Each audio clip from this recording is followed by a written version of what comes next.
Selon le baromètre IFOP fiducial pour Sud Radio sorti aujourd'hui, Marine Le Pen et Emmanuel Macron sont loin devant leurs concurrents, leurs deux scores réunis représentant la moitié du corps électoral. Xavier Bertrand semble pouvoir être le troisième homme, mais il est encore à une dizaine de points derrière ses deux concurrents. La gauche est au fond du trou, au mieux à 10% des cas, en cas de candidature unique PS, PC, EELV. D'où le débat du jour, un second tour Macron-Le Pen est-il inéluctable? Avec nous, Frédéric Dabi, directeur général adjoint de l'IFOP, que vous avez entendu tout à l'heure Philippe. et qu'on connaît bien sur Sud Radio, et Adrien Matou, journaliste politique à Marianne, auteur du livre Mélenchon, la chute, publié aux éditions du Rocher. Alors manifestement, depuis le dernier baromètre, les choses n'ont pas beaucoup bougé. C'était il y a 6 mois, Macron-Le Pen, 50% du corps électoral. 6 mois après, pareil. Ce sera la même chose dans un an, Frédéric Dabi, d'après vous? Voilà, c'est la vraie réponse, la vraie question que l'on doit se poser. C'est vrai que, on le disait tout à l'heure, Philippe, on a un paysage politique figé, que la crise du Covid a, si je puis dire, amplifié. C'est vrai qu'on teste 11 configurations de premier tour au mois d'octobre, on en teste 10 avec beaucoup de situations différentes. Systématiquement, nous avons Macron-Le Pen, Le Pen-Macron, qui seraient qualifiés pour le second tour, avec une addition de leur intention de vote qui dépasse systématiquement 53-55%. Là où il faut être extrêmement prudent, c'est sur le statut d'un sondage. Un sondage ne donne pas le résultat, ce n'est pas une prédiction. On ne connaît pas l'offre électorale. Je vous ai donné l'exemple de 2016. Avril 2016, on fait une très grosse enquête, IFOP fiducial pour Paris Match et Sud Radio, déjà. Et on a des seconds tours, Juppé, Marine Le Pen. On a Sarkozy, Marine Le Pen. On a un refus de la revanche Hollande-Sarkozy. Mais là où il y a une vraie différence, c'est d'une part qu'il y a une difficulté terrible pour les anciens partis de gouvernement qui ont connu ce 42 avril, ce double 21 avril en 2017, à pouvoir émerger et à pouvoir dégeler ce paysage politique, même si l'enquête montre quand même extrêmement clairement qu'il y a une percée Xavier Bertrand, et quand on regarde les seconds tours, Bertrand-Le Pen, voire Pécresse-Le Pen, ils font infiniment mieux qu'Emmanuel Macron. J'arrête de parler, mais il faudra parler d'un point également qui me paraît central.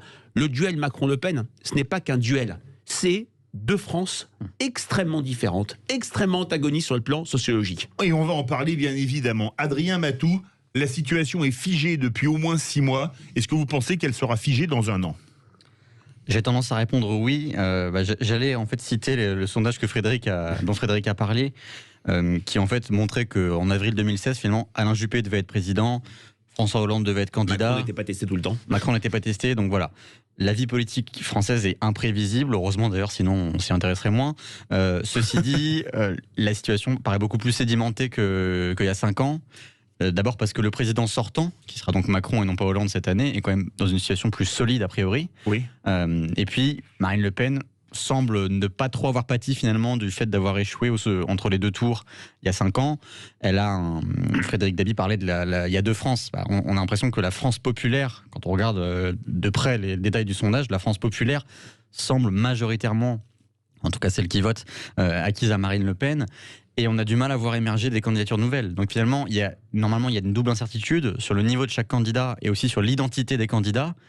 Et là, pour l'instant, on a l'impression, il y a eu 11 configurations, donc on essaie de tester un petit peu tout pour voir s'il peut y avoir du suspense, mais on a l'impression que, quoi qu'il arrive, il y a toujours les mêmes rapports de force. Justement, on va revenir sur ce dont vous vouliez parler, Frédéric Dabi. Est-ce que finalement, il y avait la fracture sociale en 95, là, c'est pas la fracture française en 2021, entre les personnes âgées qui votent Macron, les jeunes qui votent Le Pen, les cadres supérieurs qui votent Macron, les ouvriers, les employés qui votent Le Pen, les centres-villes qui votent Macron, les ruraux qui votent Le Pen. Est-ce que c'est pas toutes les fractures françaises qui sont résumées?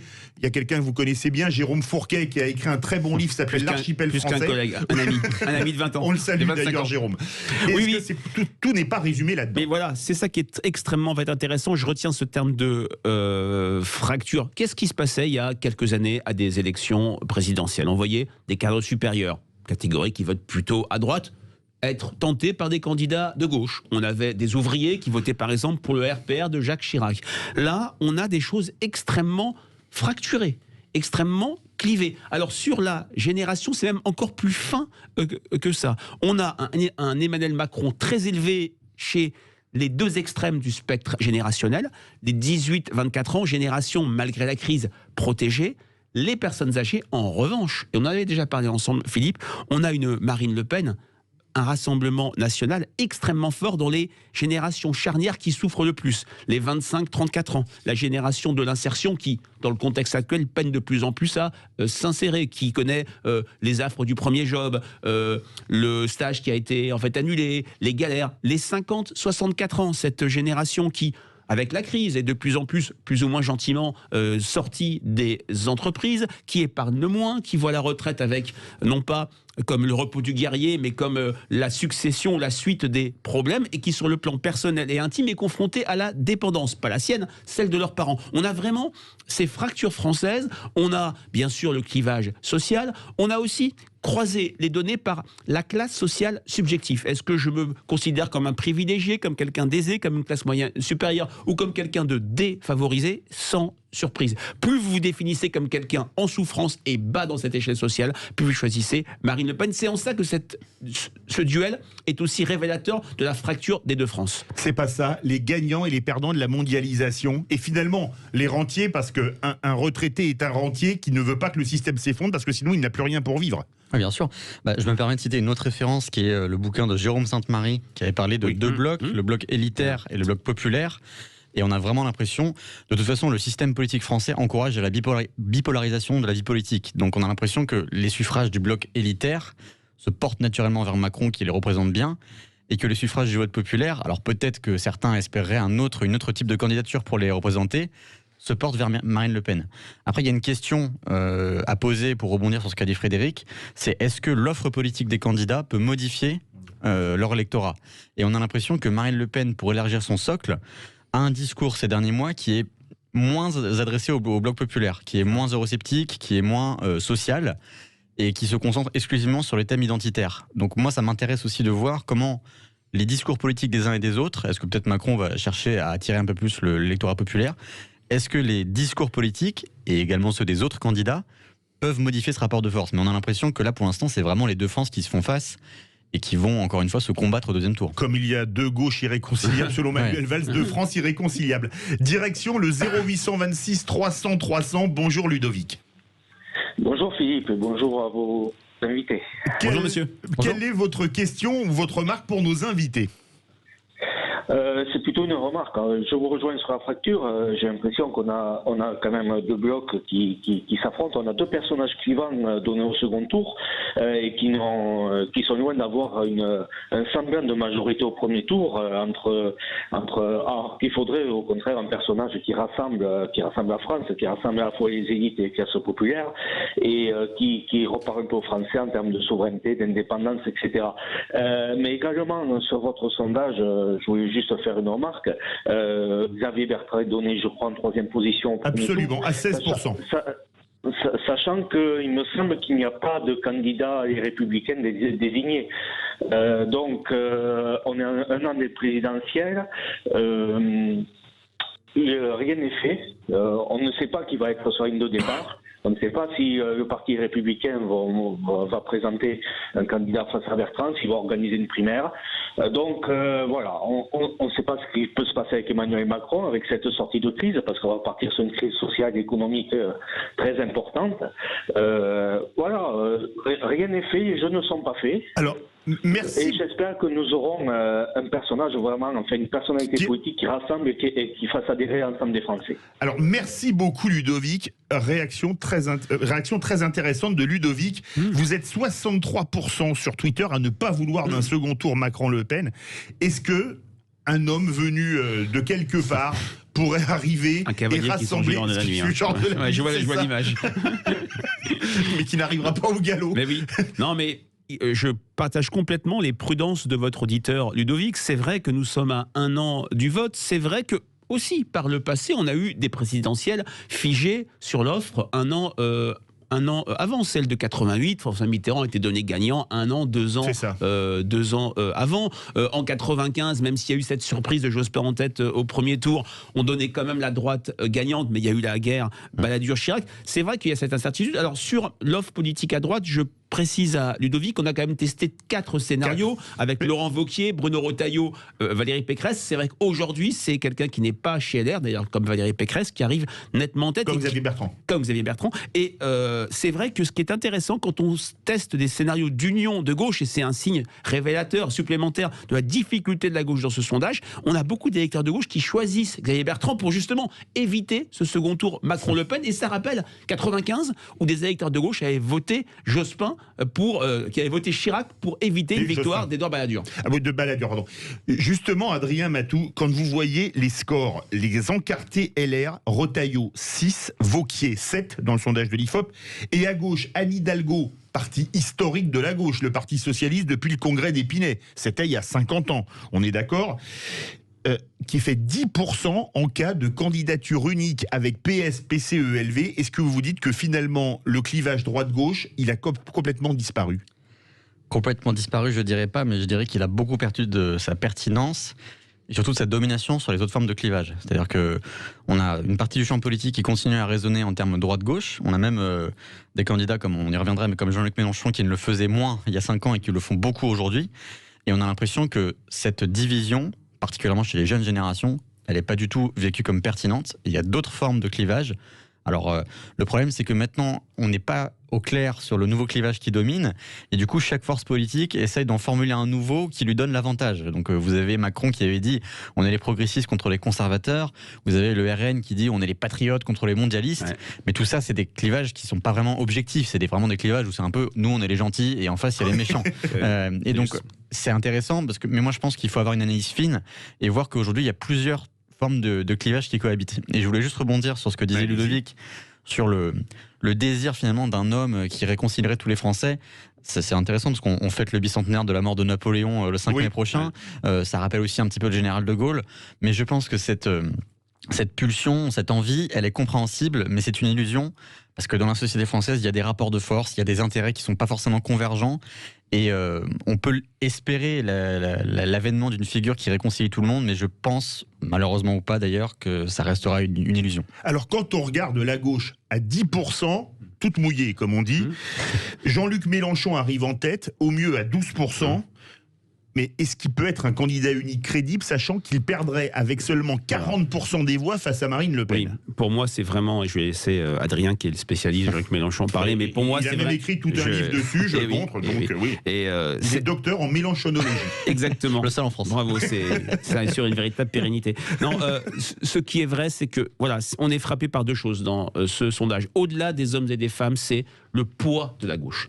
Dans toutes les hypothèses, on est entre 25, 27, 28% d'attention de vote pour la gauche, extrême gauche exclue. C'est absolument très faible.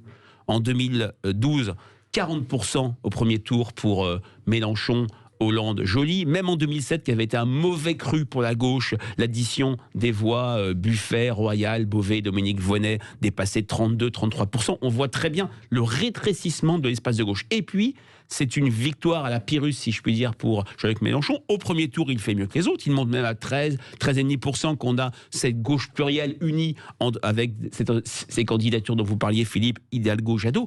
Mais au second tour, c'est l'adage pasquoyen, on élimine les Français sont prêts à voter Le Pen massivement, ceux qui votent, parce que l'abstention va être massive, pour éliminer Jean-Luc Mélenchon. Ça en dit long sur son discrédit, ça en dit long sur la dégradation de son image qui a été amplifiée par l'acte lourd de la perquisition qu'on a enregistré dans nos enquêtes de traite d'image. Et clairement, ce n'est pas lui. L'homme de rassemblement dont vous parliez, l'homme providentiel à gauche. Adrien Matou, il est passé de 18% à 12% en moyenne, c'est-à-dire il a perdu le tiers de son électorat en 4 ans. Bien sûr, alors après les mélenchonistes vous diront que les sondages étaient aussi pessimistes quelques mois avant, en 2017, mais finalement, bon, il s'en sort pas si mal puisqu'il est en tête de la gauche, mais la gauche est tellement en danger de disparition que finalement c'est comme vous le disiez, une victoire à la Pyrrhus. Ce qui est intéressant, et à mon avis c'est un petit peu la bombe de ce sondage, c'est le score de 40-60 contre Le Pen au second tour, sachant qu'en 2017 il avait été testé pendant la campagne et qu'il l'emportait largement contre Le Pen, 57-43 en 4 seconds tours. Donc c'est quand même intéressant de voir qu'il est devenu renversement de situation. C'est ça. Direction le 0826 300 300, une ville magnifique anglaise au Pays Basque. Bonjour Christian. Bonjour, je sais que vous êtes un érudit, un fou du Pays Basque. Ah bah, Anguietori, alors bienvenue. J'allais vous me l'enlever de la bouche, mes escars. Bon. Votre question, Christian, pour Frédéric Dabi et Adrien Matou. Oui, alors messieurs, bonjour. Bonjour, monsieur. Écoutez, moi, ça fait un bout de temps que je réfléchis, j'ai un certain âge, j'ai 66 ans, j'ai connu quelques présidents, on va dire, et là, je suis un petit peu à contrario de tout ce que j'entends aujourd'hui. Je me demande si Macron va aller jusqu'au bout. Je me demande, avec tout ce qui s'est passé, les histoires qu'on connaît par cœur, est-ce qu'il va pas se dire bon ben stop, j'en ai fait un peu de trop, j'arrête, c'est pas possible que j'aille me représenter de nouveau devant les Français avec tout le bazar qu'il y a eu aujourd'hui. Christian Mileshkel, je vous remercie en basque, et justement j'avais prévu une question à nos amis. Ouais. L'hypothèse Édouard Philippe est pas dans votre sondage. Est-ce qu'il pourrait être vous êtes des fans de foot tous les deux, le super substitute, le super remplaçant? Voilà, je sais pas quel numéro il porterait, mais c'est vrai que Christian. La remarque de Christian est très intéressante et elle est révélatrice de l'époque. Ça montre à quel point le précédent François Hollande a, je dirais, imprégné une partie de l'opinion publique. Qu'est-ce qu'il y avait, je dirais, dans le cœur des Français et dans leur perception sur les présidents sortants? Automatiquement, il se représentait pour un deuxième mandat. On a retrouvé une lettre de Georges Pompidou qui écrit, je ne sais plus à qui, où il dit « Je ne serai pas candidat en 1976 », c'était le septennat, mais si Mitterrand, il devait dire Mitterrand, est en situation de l'emporter, je serai candidat. Donc c'est vrai, c'était quelque chose qui était automatique. Tout le monde pensait qu'Hollande serait candidat, il ne l'a pas été. Donc on se pose des questions sur le président Macron. À titre personnel, je pense absolument à 100% qu'il sera candidat, mais c'est vrai que c'est le président des crises et il y a des questions. Adrien Matou, vous qui portez la barbe, à votre avis, Emmanuel Macron, il pense à se représenter et pas seulement en se rasant? Oui, j'espère pour lui qu'il y pense quand même. Alors c'est intéressant parce que son entourage se plaît justement à instiller l'idée qu'il pourrait ne pas se représenter, etc. Mais moi j'y vais plus une espèce de dramatisation de la situation. En tout cas, s'il était amené à ne pas se représenter, effectivement, Édouard Philippe, à mon avis, serait un petit peu le candidat naturel, qui est sur le même logiciel politique, qui aurait le même électorat. Ceci dit, voilà, j'ai vraiment du mal à imaginer, surtout que Emmanuel Macron voit les sondages et il peut se dire d'une part qu'il est quand même plutôt en bonne posture, puisqu'il est quand même en position d'accéder au second tour assez confortablement. Et en plus, là c'est un petit peu le même raisonnement que Pompidou qui veut faire barrage à Mitterrand, qui ne veut pas que les chars soviétiques défilent sur les Champs-Élysées. Il pourrait se dire, Emmanuel Macron, qu'il a la responsabilité d'empêcher Marine Le Pen de devenir présidente. Vrai sujet, on aura encore beaucoup de débats à faire sur la présidentielle dans les 1 an qui restent. Merci beaucoup à vous, Frédéric Dabi, directeur général adjoint de l'IFOP. Adrien Matou, journaliste politique à Marianne, auteur du livre Mélenchon, la chute, publié aux éditions du Rocher. Un excellent livre, soit dit en passant. Verdict sur Twitter, vous êtes 63% à ne pas vouloir d'un second tour Macron-Le Pen.